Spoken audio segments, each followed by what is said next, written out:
I think it's foolish not to do automated security testing every day. It's just Okay. such an easy win, and Okay. and for some things it's open source, right? I can again, let's go back to Rails. I can get Jenkins up and running, get Brakeman as a static analysis engine, and have that running every day in a really short amount of time without a lot of expense. And so, and how I tune that static analysis engine to work inside of a CI/CD pipeline, that's something I like to focus in on the team, focus in on really early. And here's why.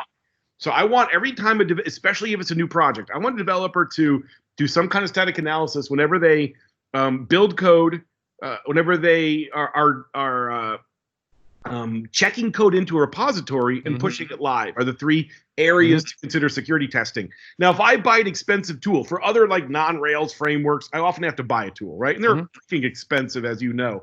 When I buy this expensive tool and I put it in a CI/CD pipeline, developer tries it out, then the scan starts running, and the scan's running for a couple hours. Whoa, that doesn't really work. Yeah, exactly. Step one is to tune your static analysis engine to run like in just a matter of a minute or two. And I usually turn off everything, put a few criticals on, and then experiment with what I can get away with in under a 60-second window for scan time.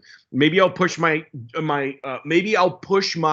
build environment to cloud service so I can put a lot of horsepower behind it, do a much more elaborate scan using cloud resources in a short amount of time. The point is, when developers want them to build fast. When they're checking code in, I don't want them to wait an hour. And when they're pushing code live, I don't want to wait an hour. So the CI/CD pipeline security testing that I usually encourage people to set up is what can I get away with in under 60 seconds? A combination of static analysis tuned, maybe running Zap or a similar Dynamics tool in a reduced mode, and running a third-party library scanner like dependency check. And I want to get those three things running somehow every day at one of these three touch points of build, check it, and deploy. And that's an early activity I'm going to do.